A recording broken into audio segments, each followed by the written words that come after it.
Thank you for joining us for our OAS 2024 webinar series.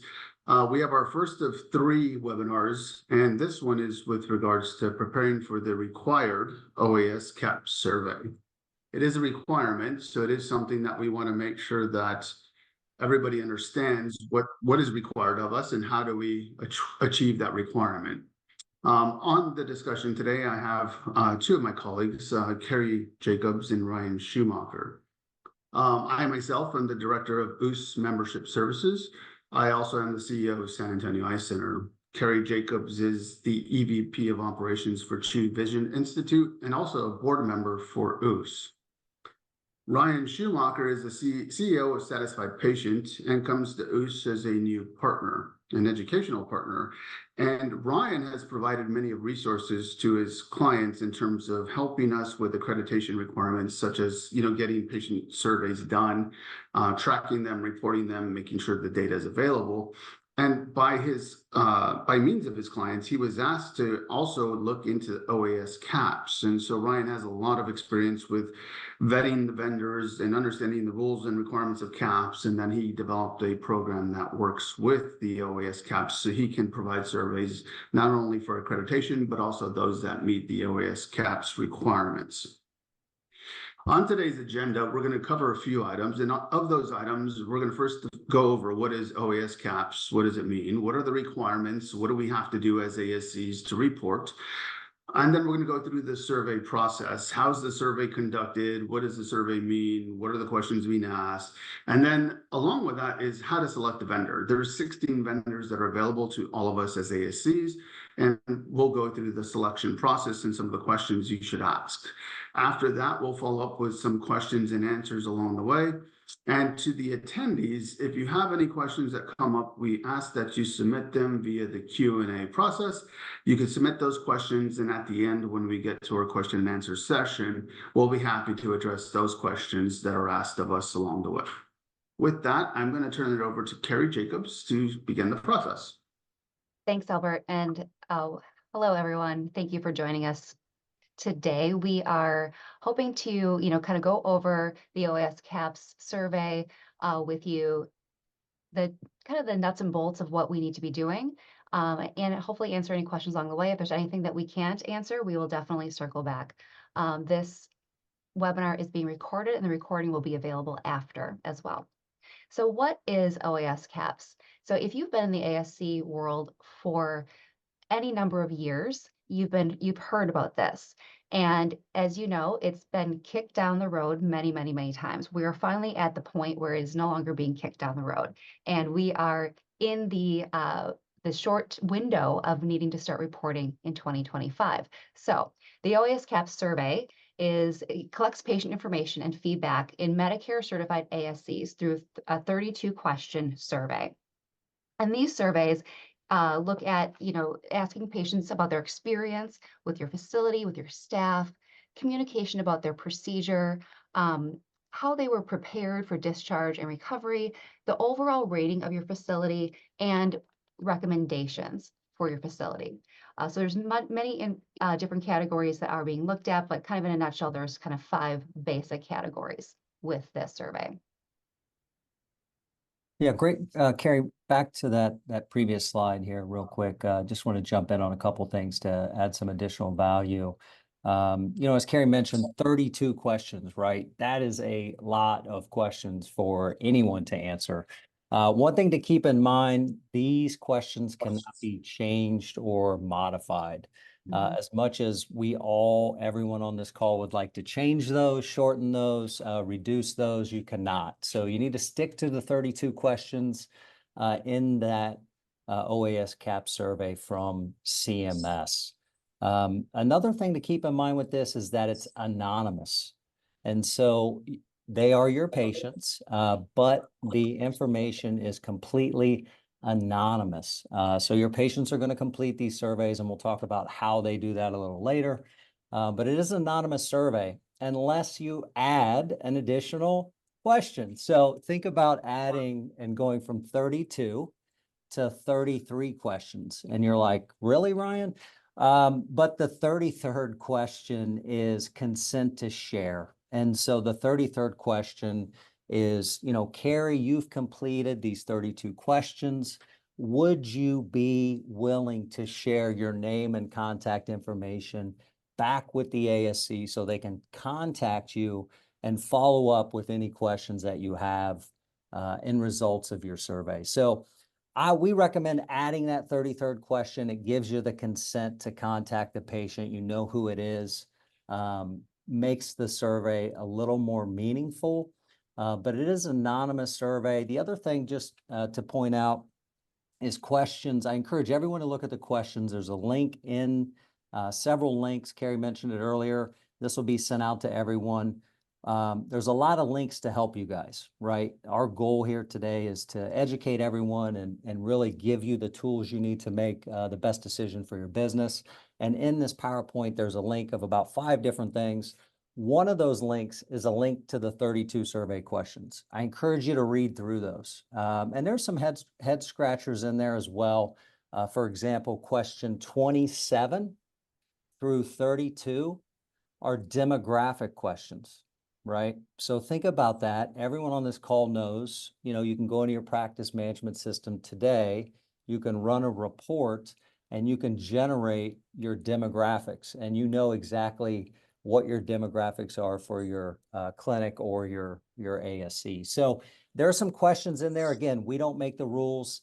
CMS makes the rules. We want to make sure you guys just understand what are the protocols, what are the questions and procedures, and how best to follow those. So that's it, Carrie, if you want to. Yeah, no, thank you. Thank you so much, Ryan. Now, my understanding is that the majority of these questions are going to be related to the patient, their experience, the facility, a lot about communication, how well the patients were communicated with. Did they understand what's happening? Did they gain consent? And how the patient, right, perceive their experience. And then you have the less majority is on the demographics, but to your point, Ryan, you still have all of those questions that are in addition. So 32 questions, that's a lot. And then if you add supplemental, so you recommended adding that one supplemental, but can you add additional supplemental questions? You can add comments at the end of each sections. So for example, let's say, the anesthesia, the questions about the anesthesiologist. So if you want to add a couple comments to those sections, you can. Again, you're just increasing the number of questions, but you can get some comments back for each one of those sections if you want to. So you can add supplemental questions. We do recommend adding 33rd question and then each one of those subsections. And again, there's a link in the appendix of this presentation or a key link slide that takes you to those exact 33 questions, and you can see all those. So Ryan, in your experience, I just have a quick question. 32 questions seems like, could take 30 to 45 minutes to answer these if I'm having to do them on paper or on the phone. How long does it typically take to complete a survey? Yeah, it depends on how it's administered, right? So I think, one of the questions, I think it depends is the short answer. There's 3 ways these are administered. We'll talk more about it a little later, but, phone, email, and snail mail. Right. So it depends on how much time you have to conduct each one of those. And I'll talk a little bit more about those later. Mm-hmm. Yeah, and we'll dive into a lot of the nitty-gritty on this, but I think really to kind of point out here early on, where it says Medicare certified ASCs, that doesn't mean it's Medicare only patients that are being surveyed, correct? Yeah, they're going to take a sample of your Medicare patients and all your patients in doing it. Mm-hmm. And I do believe that the patients have to be at least 18 years old. That's correct. So starting January 1st, 2025, so less than 6 months away, the OAS CAHPS survey will be required for our ASCs if you're Medicare certified. So basically, if you haven't started vetting your vendors yet, now is the time to be doing it because there is a setup period, which we'll talk more about here in a few minutes. But so to start the reporting period, you want to make sure everything is set up soon.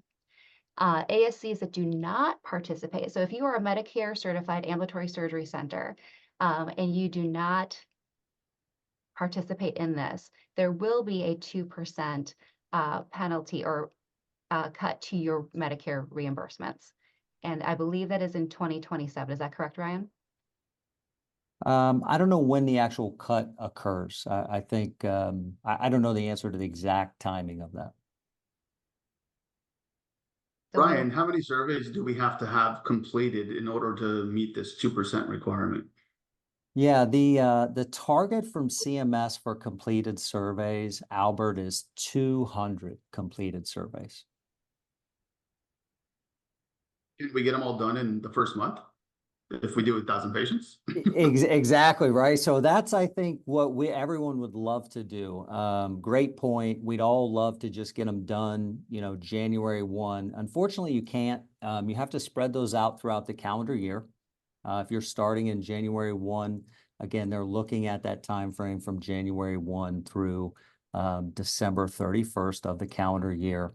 And when you take those 200 surveys, and just divide it by 12, you're really only looking at 17 completed surveys per month. So I think that's something to keep in mind. This can seem a little scary for everyone, but depending on your patient volume, the number of surgeries you're performing, getting responses from 17 patients per month, even though it is 32 or 3 questions, depending on which way you go, shouldn't be that hard. So the reporting requirement is not that I send the survey or 17 people to contact. I have to give them all of my data, correct, for that month? Yeah, so yeah, specifically the data, Albert, and each CMS vendor, talks a little bit more in depth about this, but there's basically a data set that the CMS vendors require. In that data set is your CCN or provider ID, as it's commonly referred to. Each ASC has a unique one of those. The medical record number of the patient, the date, the time, the appointment, the CPT code, very important. One of the things we've been seeing over the last course of a year is the CPT code is not being entered into a lot of surgery cases. I can't explain why. Some of the practice management systems too also don't have a dedicated field to enter the CPT code. Encourage everyone on this call to go back to your practice management system if that CPT code field is not there. Again, we're dealing with the back end of those practice management systems. The front end is super important as well. But yeah, CPT code is in there. Again, medical record number, their normal, name, address, and email. Yeah, and your chosen vendor should be able to provide you with exactly the requirements that you need in a report to submit to them on a monthly basis, because those data fields, you can work with your PM system and make sure that you're getting the right reports pulled. So again, another reason why to be, choosing your preferred vendor as soon as possible so that you can start working together to make sure that the data is getting pulled like it should be, so that you can have clean submissions going to your vendor that can be submitted to CMS. Yeah, great point, Gary. Have you guys, so we talk about the timing here, October 1st, I think, one of the things, obviously, you have to start at the beginning of a quarter. To Carrie's point, you could start October 1st. Some people may have just started July 1st. Have you and Albert decided kind of where you guys are going to start at? Yeah. So in our ASC, we're looking to start October 1st, but we've asked that the data not be submitted in that last quarter of the year. And it was just basically to make sure that we're doing what we need to do, the system's working, we're getting the data the correct way. We did look at the report from our vendor, and I'm sure all the reports are going to be similar. The report's pretty extensive. It It is. pulls a lot of fields. There's like 50 fields that it pulls information from. So we had to have a custom report built. So we are starting October 1. We will not actually report till January 1. And it was just to make sure it works.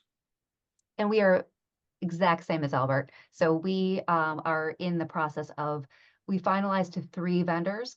We're meeting, as a committee to approve the vendor that we're going with, and our goal is October 1st. So the contracts that I have in hand, all are October 1st, so that we can, like Albert, make sure that we are getting the data pulled from our PM system, that everything is aligned well, and then we'll start reporting January 1st. Yeah, super smart guys. You guys are doing a great job and doing it the right way.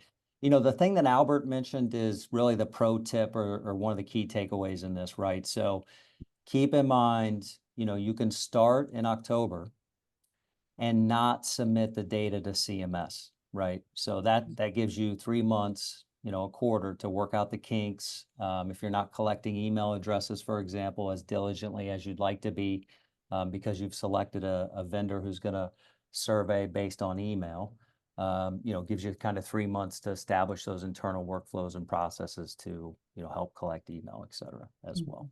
So. Yeah, and keep in mind, right, there is a list of 16 CMS approved survey vendors.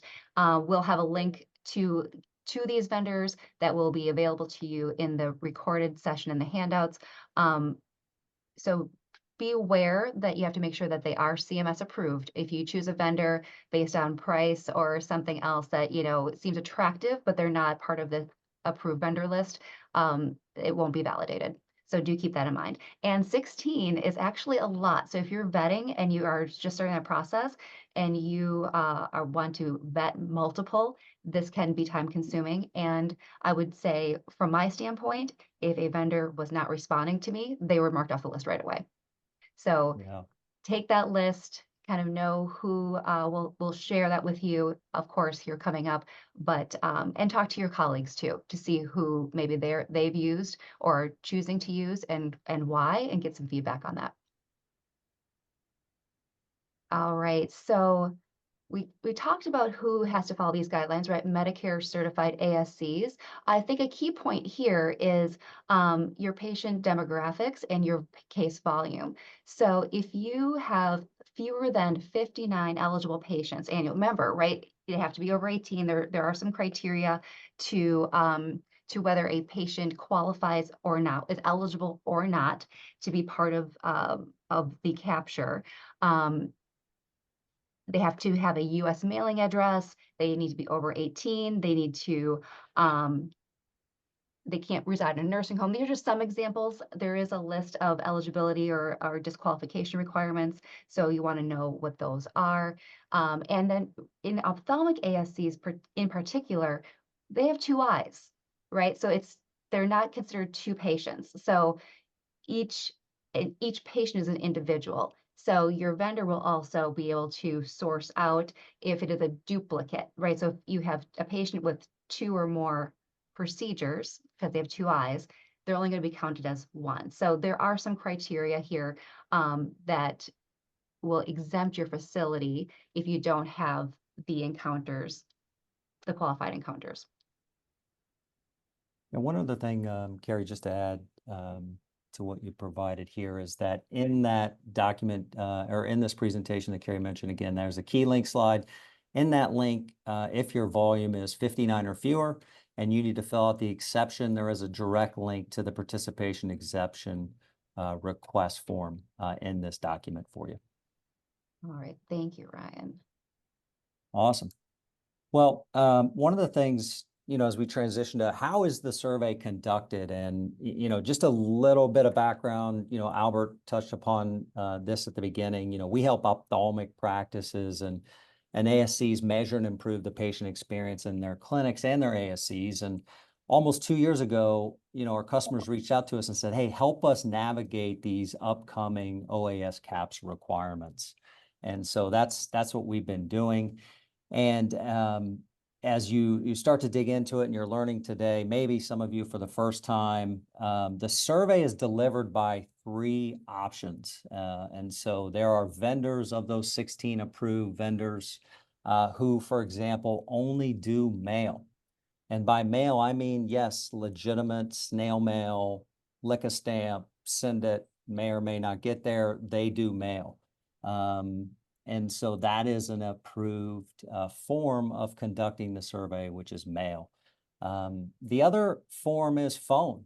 And again, phone is a bit of a challenge, right? And so you now have a vendor who's calling you. How many calls are you answering from unknown numbers, right? I think that's a question you have to ask yourself. So, and again, we don't make the rules, we're just sharing what those rules are. So the survey, again, delivered by mail, mailed by, also by phone. So they're literally, Albert, back to your question earlier, it depends on, they're reading you these questions over the telephone, right? And then you're providing an answer back to them. And so that can take quite a bit of time. So can mail. It's common sense here, the most effective way, the most streamlined way, all the data points to it, it doesn't matter what survey you're looking at, email. So email is, really the gold standard of these three options in terms of response. I'm not saying that anyone has to do that. If you want to use mail, you absolutely can use mail. But email is a great piece of this. Most practices, most ASCs, as a part of the patient intake process, scheduling process, you're collecting that email address when they will provide it to you. One thing I encourage you guys to do,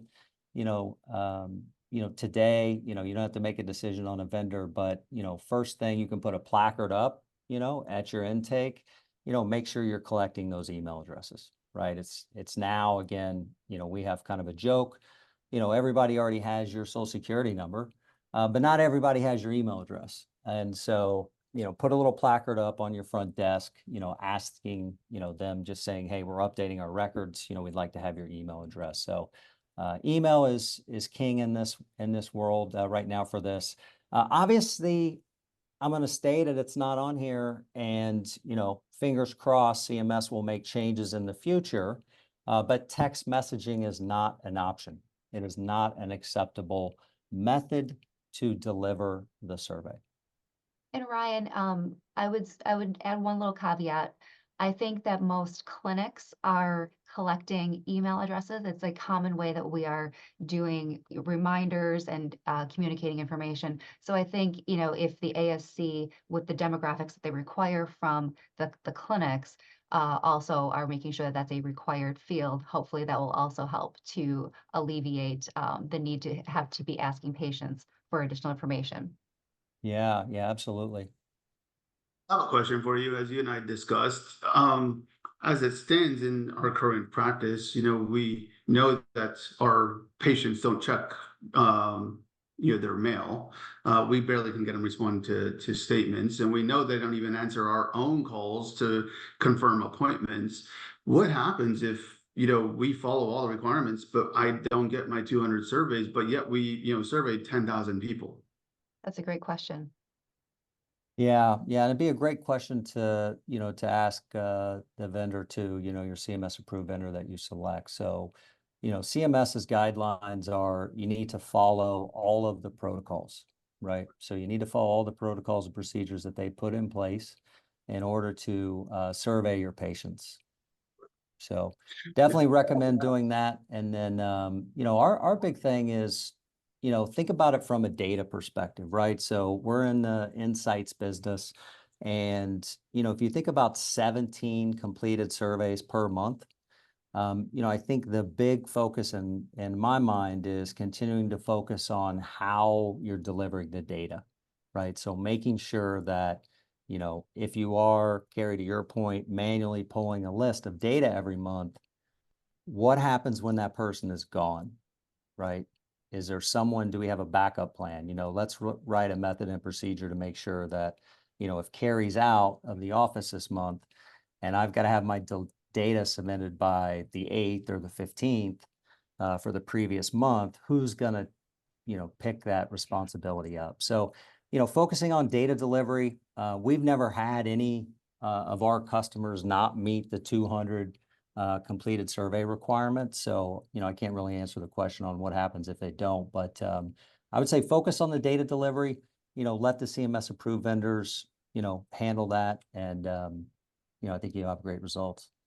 I think the other key point to focus on, as well as the data delivery, is your team and getting the entire team on board, knowing the questions, knowing the questions that really matter, and helping to emphasize to the patient how important this survey will be. Having a visual, something that they're taking home, something that they understand will be happening, and the timeline in which it will be happening. Is your vendor going to be reaching out a month later, 2 weeks later, a day later? What are the expectations? Because I think when you ask a patient, we found this in our facility, if you ask, we need your help, you're going to be receiving this survey, they're more than happy to help. It's setting them up for success, knowing that it's coming, what the delivery method is going to be, who it's coming from, and if they have some kind of a take-home takeaway that they know they really want to, they're pleasers. They want to give back, Yeah. they want to help, and they want to do a good job for you. All you have to do is ask and let them know what's going to be happening.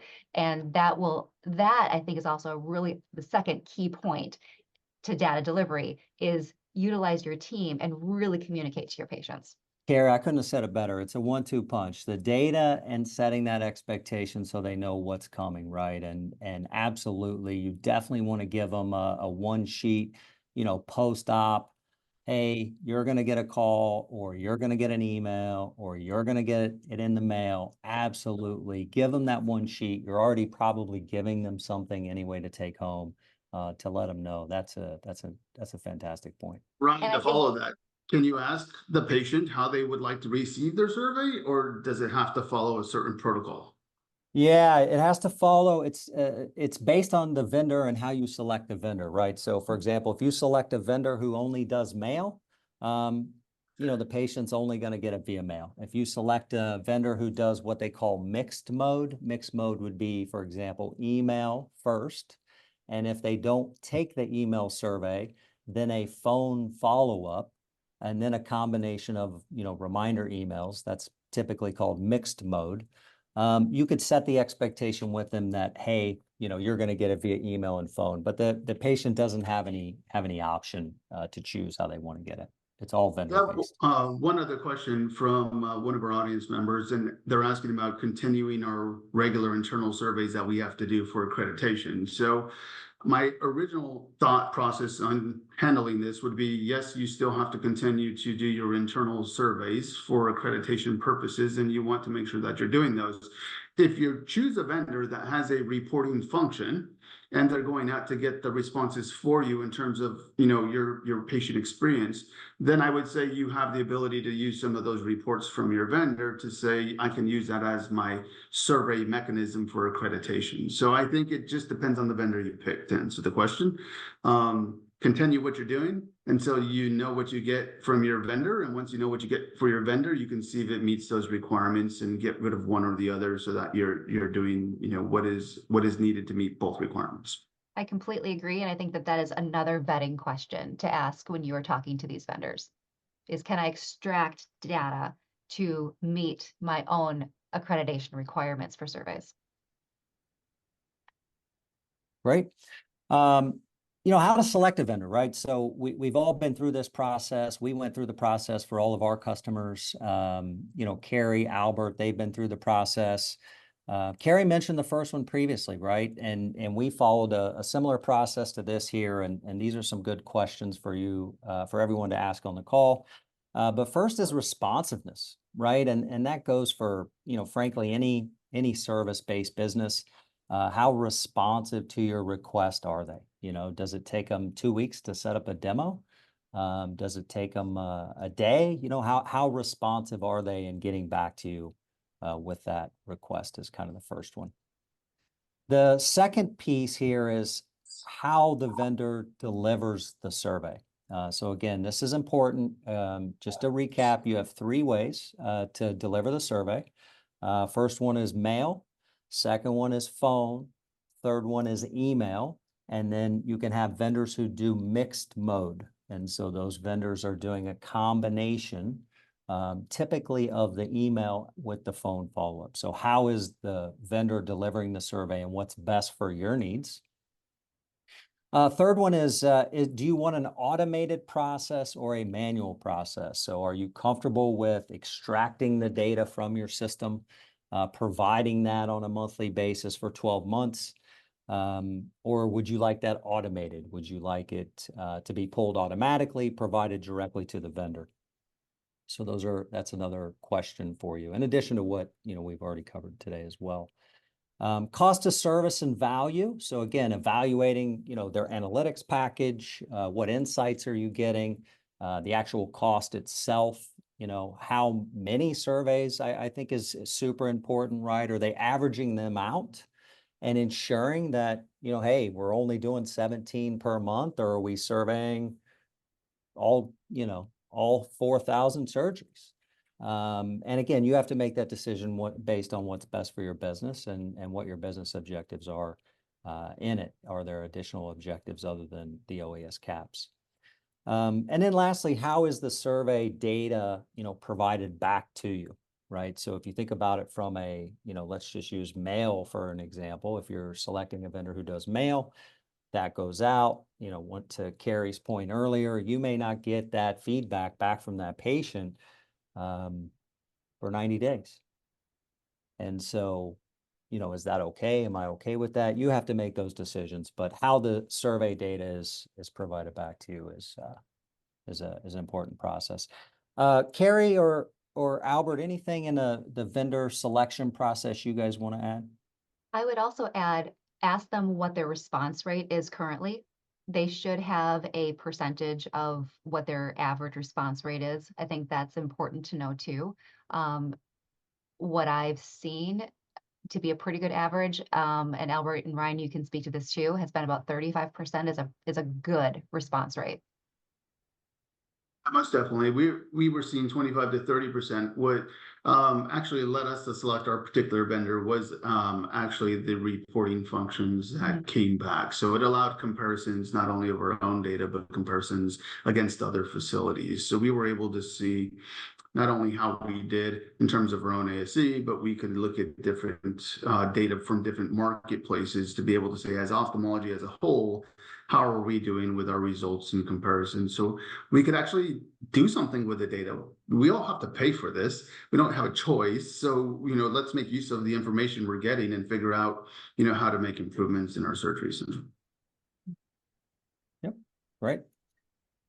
Here is the list of the 16 approved vendors. There's also a link on the key link slide, which we've talked about a lot, and it's in the it's one of the final slides of this that we'll get to in a minute.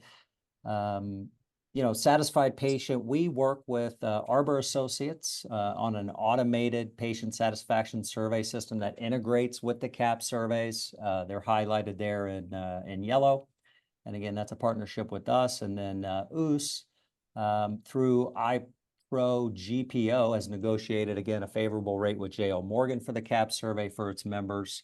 And you can join the iPro GPO to take advantage of that discount. So a couple options in there. You know, again, I recommend you know, do some demos with a few vendors so you can kind of compare everything for yourself.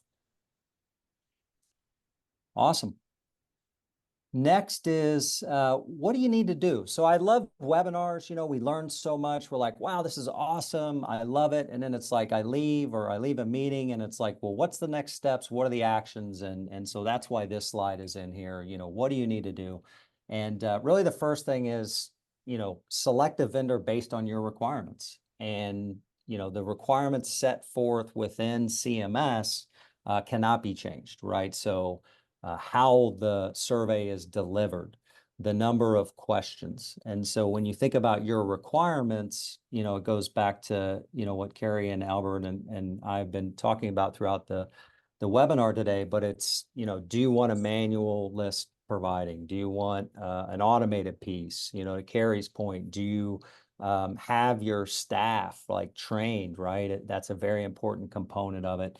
How much training do you want to do? How quickly do you need the feedback back to you? You know, is it important to get something real time versus, you know, waiting? So think about those.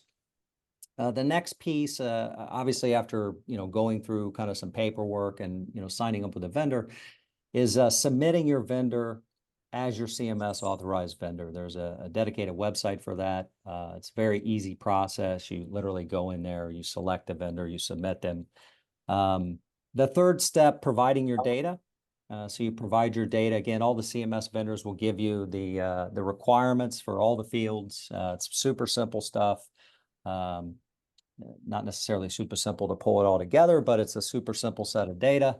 And then collecting the results and making those decisions from those results of how to improve and enhance your ASC. and then ultimately meeting the OAS CAHPS requirements to ensure you maintain your 2% reimbursement. So Ryan, hypothetically, I selected a vendor, then I want to provide my data manually. That obviously comes with risk because I'm now dependent on a person. So what happens if you forget to send the data, the person's out, they go out on FMLA, they're no longer with the practice or the ASC? What happens to me as a ASC in terms of the penalty or me reporting? Yeah, so CMS loves paperwork, no surprise, right? So in that case, well, first thing is everyone needs to ask their vendor, is there a fee? And that's the first question I would ask is if my person is out of the office, cannot provide the data manually, is there a fee? Because I'm going to figure out how to do it, or we're going to have somebody else do it eventually. Let's say I missed 2 months. Is there a fee for once I get you the data with the 2-month lag for submitting that? And a lot of vendors, and again, I don't want to speak for all of them, but we've vetted a majority of them. A lot of them charge a fee, and it makes sense, right? Because if you can't deliver the data, there's a pretty robust exception process that the vendor has to go through to file it with CMS to say, hey, unfortunately, Albert missed it this month, and here's why he missed it, and here's the circumstances. And they use common sense to evaluate that. But yeah, there is a process. I'd ask your vendor if there is a fee associated with that process. If you do miss, some charge, some do not. And so what you're saying with that, Ryan, is it is the facility's responsibility to make sure the data gets to the vendor. The vendor is not going to be like, hey, Albert, where's your data? Yeah. Well, I think they will. I mean, a good partner, right? A good vendor is going to come I to would you hope and so. say, hey, Carrie, it's the 16th, right? We're OCD. It's, hey, it's the 16th. You missed it by 1 day. I needed it by the 15th. We would tell you, for example, but, I think that, the finer points are in your contract, and I think I would encourage you, echoing what your question is just to look at your contract, see if I miss providing the data manually and you choose to provide the data manually, is there a fee to that vendor for them to file that exception request with CMS because you missed the data for a particular reason. After that, Ryan, just so everybody's aware, some of the EMR systems that are out there already integrate with some of the vendors. Mine, in particular, NextGen, integrates with JL Morgan, but there is a fee for buying the package to help for that integration to occur on a monthly basis or timely basis. So not only am I having to report OAS CAHPS, but I also had to pay for this integration module so that my data is now automated, so I'm not dependent on a body. So there was an additional cost on top of the survey being done that I wasn't really expecting and didn't really think would be an issue, but it turned out to be, additional costs that I was not prepared for. So I think, talking to your vendor in terms of your EHR or practice management system is also important, because you might have not only the survey fee, but you may have an initial setup fee from your vendor in terms of how they can integrate with any of these, selected CAHPS vendors. Yeah, totally, Albert. I mean, I wish you and I would have met previously because we don't charge that fee. So we integrate directly with no fee. So totally get it. Valid question. Definitely ask the question. If you're doing an automated, poll, ask them, hey, is there an incremental charge to automate that? And yeah, you just need to. It's unfortunate. Sometimes that's a surprise, but that's a convenience for you though too, right, Albert? I mean, I know you're probably super happy now that that's going to be completely automated and there's not, humans involved, and kind of makes probably your life a little easier. Absolutely. I think the integration is probably most important to us. We have to do it, make it as simple as possible. And then what do we do with the data? So to break it down, I think what you said earlier, Ryan, was that you have to pick your vendor, but you still need to go register and log in at oascaps.org to register your facility, correct? That's correct. And what vendor you're using. So that's a key piece too. Your vendor should make sure that you're doing that as well, but you don't want to skip that point. Yeah, and most of the vendors, I shouldn't say all, but most of the vendors will give you, it's a very simple one-page document. It just shows you the steps. It says, look, here's how you sign in, here's how you add us as your CMS approved vendor. But absolutely 100% you want to do that. And they'll walk you through it. It's a really easy process, but yeah, great question. There was a question that came in from one of our audience members. Can you briefly touch on the do's and don'ts and what we are able to tell patients regarding receiving a survey after surgery? Yeah, there are no don'ts. Yep. So, you control the communication to the patient, which is great. They're your patient, right? And so I shouldn't say there's no don'ts, but, let's just focus on the do's. And the do's are setting their expectation that they're going to be receiving a survey, and then literally telling them who it's from. So for example, like we actually show you, like, here's the caller ID. It's going to say Arbor Associates. This is the phone number they're going to be calling from. This is when you can expect the call. So, setting those expectations is critical, because then it delivers. Again, you want to make sure you hit those 17 completed surveys per month. But I would focus on the do's. I'm not aware of the don'ts, but I think definitely those would be the do's in my mind. I think the don'ts would be you can't coerce your patients. You have to inform and educate them, but you can't coerce them in any way. Or say if you fill out the survey, you're going to get a gift card. I mean, anything that would be considered Oh, yeah. coercion would Good be a point. I don't. don't even think about that stuff. And you Yeah, also can't yeah. bring up the direct questions from what I understand Correct. from our vendor. So you can't say you're going to be asked about X, you're going to be asked about Y, you're going to be asked about Z. What Yeah, good they point. do tell you to do is they say, if you know you're going to ask, or your patient's going to be asked about their privacy or their HIPAA, make sure that you do something along the way during the process to emphasize that you are protecting their patient information. For example, normally when you have a patient come into pre-op, you go and you check vitals and, ask names and different things like that. Shut the curtain. And when you shut the curtain, I'm going to close the curtain for your privacy. So you're just making subtle things, or you're doing subtle things within your process so that the patients know, oh yeah, they do care about my privacy. I remember that person shut the curtain, or that person did X, Y, or Z. So I think read through the questions and figure out how you can educate your staff and team to make sure that you put specific emphasis on making sure the patient is aware that you're doing this because they're going to get a question about it. Mm-hmm. Yeah, and the reality, yeah, I don't even think about that stuff, to be honest with you guys. I mean, it's I feel like a lot of that is common sense. Like, yeah, definitely don't don't incentivize any patients. Don't no need to do gift cards. Just let them know a survey's coming. Let them know who's going to contact them. And the reality of it is you know everyone on this call is delivering an extremely high level of patient satisfaction at their ASC, and so the majority of your patients are going to be extremely happy. We want them to take the survey, and they're going to give you good marks, right? And so then it's, all about focusing on, those improvement opportunities, on a quarterly basis, which we're going to transition to here in a second. Really quickly, these key links. So we talked about this slide throughout. It'll be in the communication that's sent out to everyone who registered and attended the webinar today, but there's the first link for the survey questions. There's a participation exempt request in here. You can click in here, go directly, see the list of vendors. You can click to schedule a demo with us. We can show you how it's a fully automated ASC and CAP survey. You can click to join the iPro GPO and learn about the JL Morgan survey. So all of this is here, all of your resources.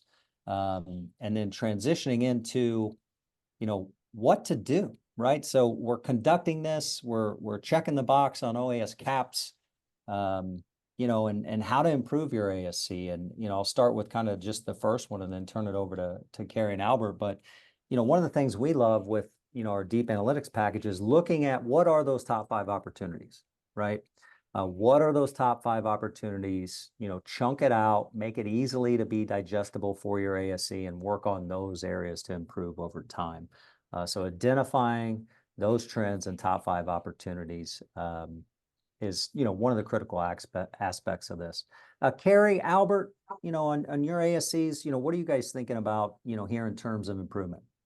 Well, I think that as a privately owned ambulatory surgery center, you're always about patient satisfaction. And I think we have the privilege especially with ophthalmic ASCs, to, really capitalize on the happy patient experience, and to identify, I think, areas of opportunity, to your point, Ryan, typically tend to be on a communication level. If it's wait time and they're complaining about wait time, it's probably because they weren't communicated well. If you're running behind in surgery and the patients that are waiting to be brought back to pre-op aren't communicated with, they're going to express that dissatisfaction. So the opportunities, I think, to your point, is how do you get in front of them, again, with staff training and education. In my facility, I have a really high satisfaction rate, and typically, if I have a complaint, it's either about a wait time or it may be regarding anesthesia. But it typically is not around how they're treated or their procedure or their outcome. So I think, especially in ophthalmic centers, the satisfaction rate tends to be pretty high. However, there is always that margin for improvement. How about in your facilities, Albert? So I think the great thing about surveys is that you do get feedback, and using the feedback to make improvements is important. We don't really get patient complaints in terms of their care, the outcomes, the satisfaction. Where we did learn something with surveys, and we were doing paper surveys since 1981, and we still do paper surveys in addition to now these CAP surveys. We learned a few things with our old ASC, and we built our new ASC 3 years ago. For example, it wasn't, wait times, it wasn't patient care, it wasn't patient satisfaction. It was the chairs in the lobby. They're wood chairs, and they were in a historic building, and it was an old ASC, and they were too hard. The patients and the family members didn't like the chairs. Parking, we're in downtown San Antonio. Parking was not very convenient, and it was difficult to get to the ASC because we're on a big city block. So as we built our new ASC, we have soft chairs, we have a bigger lobby, we have more parking. But I think it's just using the results to make changes to your ASC to be able to have something meaningful come out of something that we have to do whether we want to or not. And I think that's probably the most important thing is participate in the survey, but find a way to use the information you get back so that it becomes meaningful to the ASC and the physicians and patients that we all serve. I completely agree. And I think, data is so important to us all. And if you ignore the data, you're not going to make changes to help make your facility run even better. So I do think the positive, if you're going to find the positive in doing this, it is to help augment what you are already doing with patient satisfaction surveys. So if we got to find the positive in those 32 questions, it is to help us be better. That's why we have you on this call. You always look at the positive. All right. So feel free to add any questions that you may have into the Q&A. We have a few minutes here before we are wrapped up. I do have a couple questions that have come in. What is the mandatory timing to launch the survey? I think we covered that, but maybe just recap that again for us, Ryan. Yeah, January 1, 2025. So everyone has to go live for reporting January 1, 2025. Okay. Are there vendors that are better suited for smaller ASCs who don't have a huge patient volume? Great question. I'm not sure on that, Ryan. Do you have any idea from your experience? I don't think it's a size determination in my mind. I think it really boils down to, how are you going to provide the data? So are you going to provide it? Do you want to provide it manually? Do you want it automated? Those are the first sets of decisions I would encourage you to think about and make. I think one of the things we did in our evaluation process was, we're sticklers for customer service, right? So we want to be the best in customer service. So we want to align with our partners. We want to align with our partners who are, also the best in customer service. So I think that's important, focusing on that, and looking for someone who can meet those needs for your customer service, not size, right? Because they're all going to send out surveys based on your volume. Absolutely. Maybe a question of finances, Ryan, and Yes. what my experience has been in terms of looking at the different platforms that are out there. The cost is about the same no matter which company you go with. So there isn't a discount because you only did 900 cases or 700 cases versus us who did 10,000 cases. The cost is going to be about the same. The range is very close between all vendors. Yeah. Good point, Albert. And I would also too encourage you to look at, how big of a sample are they going to survey? Are they going to survey, let's say you're doing, for the larger practices, let's say you're doing 3,000 or 4,000 surgeries a month. Are they going to send a survey out to all of them that month when we only need 17? That's Because postage does count. yeah, you're going to pay for it. So, think Right. about that. So, yeah.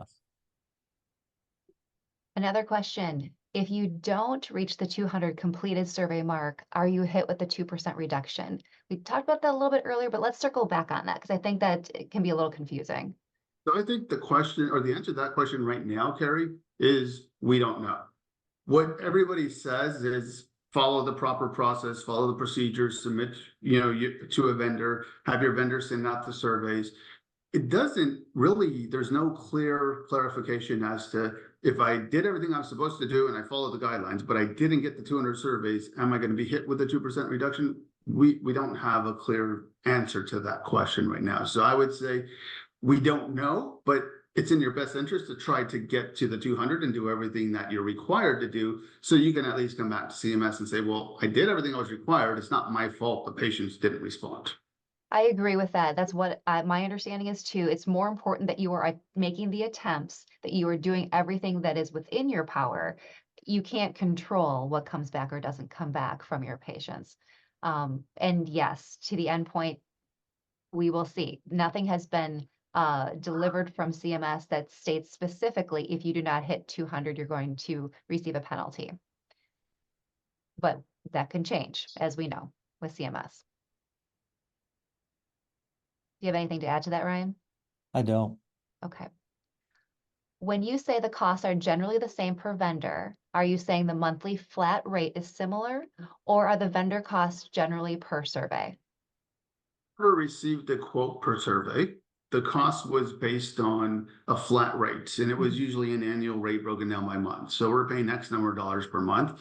I've never talked to a vendor of the vendors that we did talk to and look at that said, oh, you're going to charge you, X number of dollars per survey that we send out or email or patient we call. It was more of we're going to get X number of surveys done within a given period of time, this month or that month, and this is how much it's going to cost you annually. And the goal was not to do more surveys because there was a company that did offer us to do certain, we can survey every patient. It was substantially more expensive, but they did say we're at a minimum, we're going to do X to get you your 17. So it was a flat rate per month or per year. And generally speaking, the vendors tend to all kind of be in the same ballpark-ish rate. There's going to be a range, but it's not, I wouldn't say it's at opposite ends of the spectrum. You're not going to find someone that's really inexpensive and someone that's super, super expensive. They're generally all about the same. Yeah, the other thing I would ask, I would encourage you to keep in mind is something that was mentioned very early on in the presentation, which is you can only change or start at the beginning of a quarter. And so keep that in mind because, you should really think of the investment as an annual investment, right? Because you're not going to really want to unwind a vendor or turn off a vendor at one quarter and start one during the middle of the quarter of your calendar year. The reality of that's probably pretty small. So think of it in terms of the annual cost, right? Because you do need to, submit those results every quarter. I think we may have tapped out our audience's questions. Really great questions, everyone. We're all learning together. So this has been really great. So thank you all for attending. We appreciate you spending some time with us. If you have any additional questions, please feel free to email myself or Diane. We'll be happy to get answers for you through either Carrie, Ryan, myself, or any other resource that we have available to OAS to be able to help along the way and during this process. Today's webinar is going to be available on OAS On Demand. So if you weren't able to attend, you will be able to access that on our website. It should be available either on Friday, July 12th, if not at the latest on Monday, July 15th.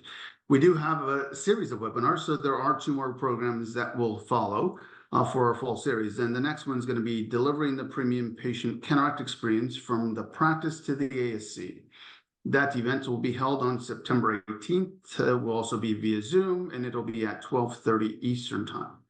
We'd like to thank you guys all for attending, and a special thanks to both Ryan and Carrie for your help in putting this very meaningful event together for all of our members and all of the ACs out there in the ophthalmic community. So thanks to all of you, and thank you guys for attending. Thank you.